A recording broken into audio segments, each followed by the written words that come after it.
Welcome back to the channel. Welcome back to the channel. So, transfer portal. It's always an interesting topic to talk about. Who's in the portal, who's not in the portal, who has not declared for the portal, but we want them to be in the portal. Just a myriad of different things, right? And so it brings up the discussion about sustainability, right? Is it a sustainable model for a team to go and get players from the portal and play, impact positions, right? And so, obviously we got basically from the thumbnail, you can see we got two different experiences from that, right? You got the one experience with Mel Tucker at Michigan State in 2021, where they had a magical year. Um, you know, Lauded the amount of transfers that they got. Headlined by Kenneth Walker III. And this particular year, a lot of those guys left, and it didn't work out. Now, I've watched Michigan State, right? I like Mel Tucker as a coach, and I would sit back and I would listen to a lot of Mel Tucker's post game press conferences. And my thing is this: with the Kenneth Walker was a very big piece of that offense, but when we played Michigan State, I still remember looking and saying, "Man, Michigan State has some wide receivers that are faster than our guys." I still remember that. And, just watching Michigan State just from afar, the core was still there. Peyton Thorne, the quarterback, he was still there. The two receivers that they had, they were still there. I don't necessarily know so much about the defense. I know they had some injuries and stuff like that. So I kind of think that again, just from a broad over just overview, without actually looking into it, I think maybe Mel Tucker's kind of getting a bad rap as from a standpoint of saying, hey, they had the big year with the transfers, and then you have this past year, and it doesn't work out like that. And I don't think that's just transfer related. In my opinion, I know Kenneth Walker had a fantastic year. They were able to run the ball very well, but you have to expect that your quarterback Peyton Thorne, you have to expect that he's going to take that next step. And just from me being on the outside, just vaguely following it, he didn't take that next step. And one thing that these playoffs have shown us is that you need a quarterback. You cannot solely depend on a run game to get you over the hump. It can get you to the hump, but it's not going to get you over the hump, right? So that's kind of how I took it. Now on the flip side, what you have is you have Florida State. Florida State is doing some good things, in the transfer portal. The DN that they got last year to transfer from the University of Georgia. Went first round. Obviously got Jared Verse this particular year. He's getting a lot of first round buzz, and I didn't even know this until someone brought it to my attention because I thought he was at Florida State the entire time. But Jordan Travis is a transfer. Jordan Travis came from the University of Louisville. I didn't know that, but he's just been at Florida State so long that I just thought he was always there. But he's not. He's a transfer. But that's the point that I want to make. Because when we talk about sustainability and things like this, we're talking about. I think a lot of people are looking at it from that 1 year rental situation. If we go back, I think one of the um, well, two of the notable transfers that I remember. I don't necessarily remember their names. Under the Golden administration, right? That we got basically with 1 year rentals. We got the DN from Wisconsin some years back, and I think he sustained an injury. He was a grad transfer, of course, because the rules were different back then. And but he had some sacks because again we were looking for someone that could cause some pressure. We know we lacked a pass rush in a major way under the Golden administration, and obviously we got the transfer punter from Cincinnati, right? And so I think some people look at that and you look at the Jalen Phillips type of situations, and you say, hey, this is what we're talking about. But I think what gets glossed over is a situation like a Bubba Bolden who could have realistically, he could have stayed. You know, he had more eligibility left. He could have stayed. A Gerald Willis situation. Gerald Willis got here. The first year Gerald Willis was here, R.J. McIntosh kept him off the field. The first 2 years. Um, well, no, the first year he got to play, but he was dealing with some off the field things. Then the second year, I think he took, he stepped away from the team, and we kept in contact, but he was still a part of the team. And then his last year here, he was able to contribute. So when you look at it from that particular vantage point, something like that is sustainable because within our own program, those are examples. Those two, Bubba and as well as Gerald Willis, those are situations where we had guys that had 2 or more years of eligibility left, and it's not. Yes, you are a transfer at the end of the day, but you got the same amount of eligibility as a redshirt freshman or a red or just a true sophomore on the team, right? And it's not a situation where you have to get yourself acquainted with the college game. A lot of these guys already have the size that you're looking for. It's from a weight standpoint, right?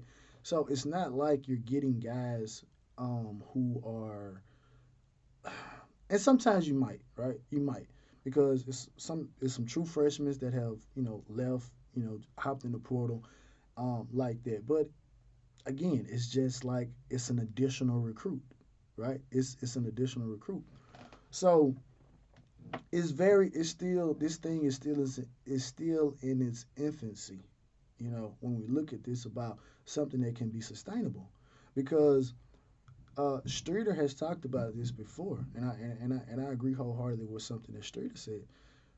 Streeter is looking at it like, and he used the situation with Harrison from Auburn who got fired, and the verbiage was basically, look, I'm not going to redshirt you for the simple fact that you may not be developing at the rate that we need you to develop it. And so if you're not doing that, and again, these scholarships are 1 year deals, we can we can let you go. We can bring somebody else in. And so one of the things that I think kind of and all this kind of ties into another video, but that I did previously. And just you look at the University of Alabama, Georgia, Clemson, situation like that. Remember when gray shirting? You remember when gray shirting was a thing at Alabama, where they had what was a church or something. However, they had it worked up, but that's how they were oversigning guys. And so nobody, again, because we're on the outside looking in, but nobody asked the question about, well, what happened to those guys that may have been highly rated that we don't know what happened to him. I can't remember the guy. I can't remember the guy's name, but I remember it was one particular year. This was back when Golden was here.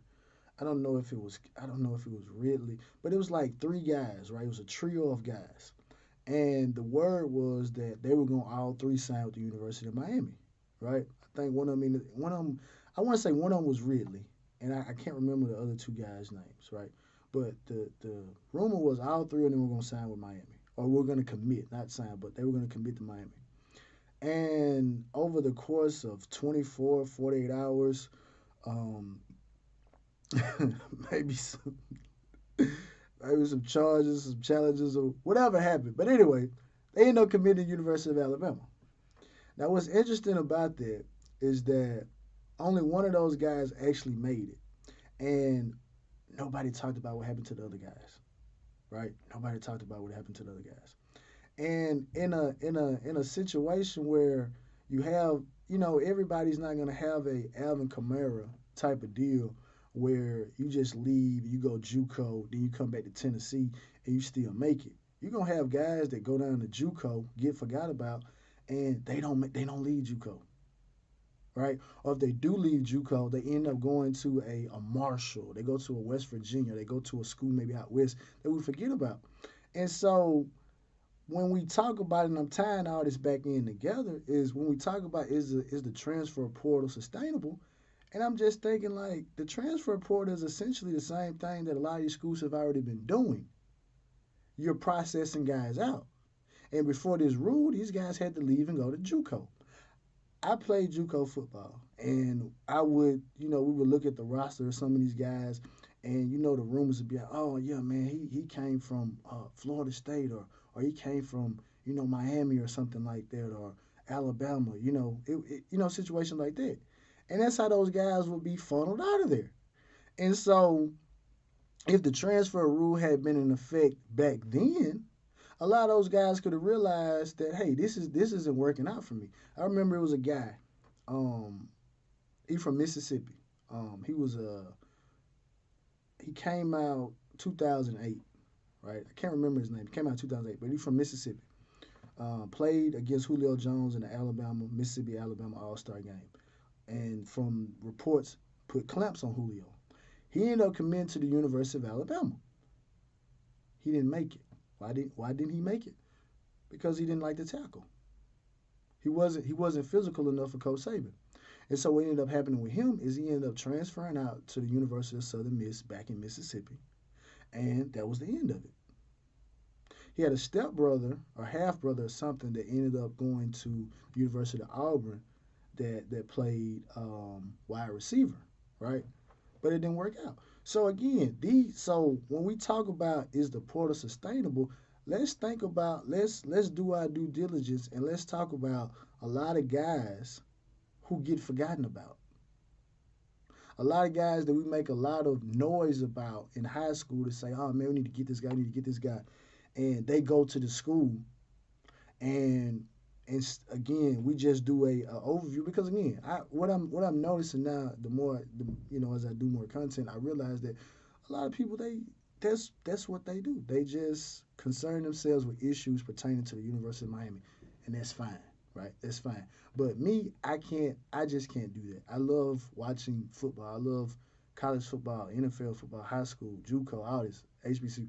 I love football too much just to devote 1,000% of my time to the University of Miami, right? I have to look at other things so I can, draw a picture, and the picture is plain and clear.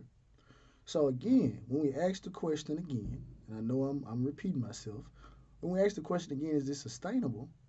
I have to say yes, it is sustainable because it has been working like that the entire time. Guys are getting over recruited. Again, I wasn't, like I said, I didn't follow recruiting, so it didn't matter to me whether the University of Alabama recruited. And I'm just using Alabama because it seemed like Alabama is the punching board, punching bag in essence for a lot of stuff. I didn't care if Alabama recruited 15 players or they recruited 45 players, right? But now that I look at it now, it's like, what happened to a lot of those players? What happened to them? I'm sure some of those guys may end up going to UAB. Some of those guys may end up going to, like I said, the situation about the guy that I know graduated with me in 2008, ended up going back to Southern Miss. Um, some guys may have, going to Tennessee, Chattanooga. I mean, just where these guys end up going. Well, I mean, where did they go? Because again, like I said, the law of averages say only 7 or 8 of you guys are gonna make it. Like in terms of you're gonna play at that level that we expect you to play. Only 7 or 8 of y'all gonna do that. And when you're at pressure schools like a Alabama, like a LSU, like a Georgia, like an Ohio State, like a USC, Clemson, these particular type of schools, we're gonna recruit over you. That's just what it is. We are going to recruit over you. All right? That's what we're going to do. That's the job. At the end of the day, it's about getting guys in here to win ball games.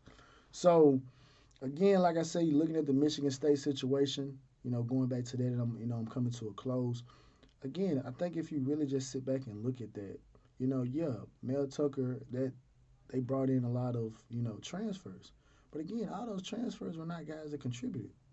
Because I think what ends up happening is we get blinded by what's right here in front of us. And what's right here in front of us is University of Miami. And we look at it and say, okay, well that has to be the reason for everything else. And what I mean by that is if we say, well, our best players on our team were transfers, right? Then ultimately we'll look at a Michigan State and say, well, all y'all best players were transfers. And that's not necessarily the case. It's just a situation where you are at a place where you're already not getting a lot of high end talent. So the guys, so you try to maybe speed the process up by bringing in a transfer, but that doesn't mean that the transfer is going to come in and take that spot. That transfer may just come in and be a level of competition to some guys. I mean, it works itself out like that. And so, again, like I said on another video, I want Florida State to be good because I want the rivalry to be good. I want it to go back to what it was in, the 90s. What it was when it meant something in the 80s when we see Michael Irvin and Deion Sanders going at it. When we out there trying to, get Charlie Ward on the ground and Chris Winkie. I wanted to go back. I wanted to go back to that. And we as Miami fans should want to go back to that. It's no, I mean, it's fun to say, hey, back in 2020, hey, we blew them out by 52 points. We get to talk crap. The year before, when we let them get up 21 points, we walked them down with N'Kosi Perry. That's that game, the 21 game. From a recency standpoint, those probably are two of the best games. Just recently because of it brought excitement, man. They was exciting games for both sides because it's like, man, who's gonna win? But I knew going into the 2020 game, I said, look, Florida State is awful. Florida State is horrible. We're gonna. I said we were gonna score 60 on them, but we didn't. We let the dogs off. I didn't know that. And this past year, I did not think what was gonna happen. What was gonna happen, right? But that's only fun to one side, right? But anyway, I say the transfer portal is sustainable because I just want you to think about what happens to a lot of these what was happening with a lot of these highly rated kids before the transfer portal. Where did they end up going? And the thing about it is that a lot of people know some of these kids that went to these big schools, and guess what happens? You think they still up there at that school balling, and you go down to the corner store, and what you see? You see them standing out there. You say, man, what happened? Man, it just didn't work out. It just didn't work out. And so I'm just trying to put two and two together because that's just the guy that went up there to those schools from your neighborhood. It's guys that went to those schools from a lot of people's neighborhood, but you're just not putting it. You're not putting it all together because it's two guys over here. It's two guys from South Carolina. It's three guys from Alabama. It's four guys from Mississippi. It's two guys from Texas, one guy from Ohio. Once you sit back and you add that up, you realize and again, some of these guys are not just going back to just hang out, back in the neighborhood. Some of these guys have transferred and went to lower tier schools. Because unless you follow this type of stuff, unless you follow these guys religiously, not stalkerly, because a lot of y'all are stalkers, but if you follow these guys religiously from a standpoint like, hey man, I know the family, man. I'm a friend of the family. I'm a big impact in the community. I know a lot of these kids, you know what I'm saying? It's a lot of guys like that. And you probably could go and talk to some of those guys and say, hey man, whatever happened to such and such? Oh man, he went up to man, he went to Ohio State. Yeah, when Urban was there, yeah, he went to Ohio State. What happened? Man, he ended up transferring, man. Well, Miami of Ohio. Oh, he did? I didn't know. Yeah, I know it. I know you didn't. I know you didn't. So this is still the transfer part. And those guys would take that year and sit down.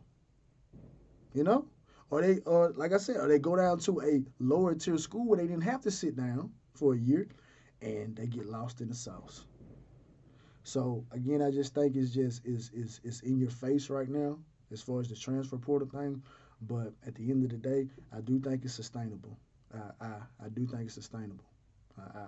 I really do because again, I told you my mindset is this: the transfer portal is going to separate the recruiters from the coaches. Plain and simple, it's going to separate the recruiters from the coaches, right? And with that being said, man, let me know what y'all think in the comments, man. As always, man, it's about the you, man. Like, share, subscribe, and I'm out.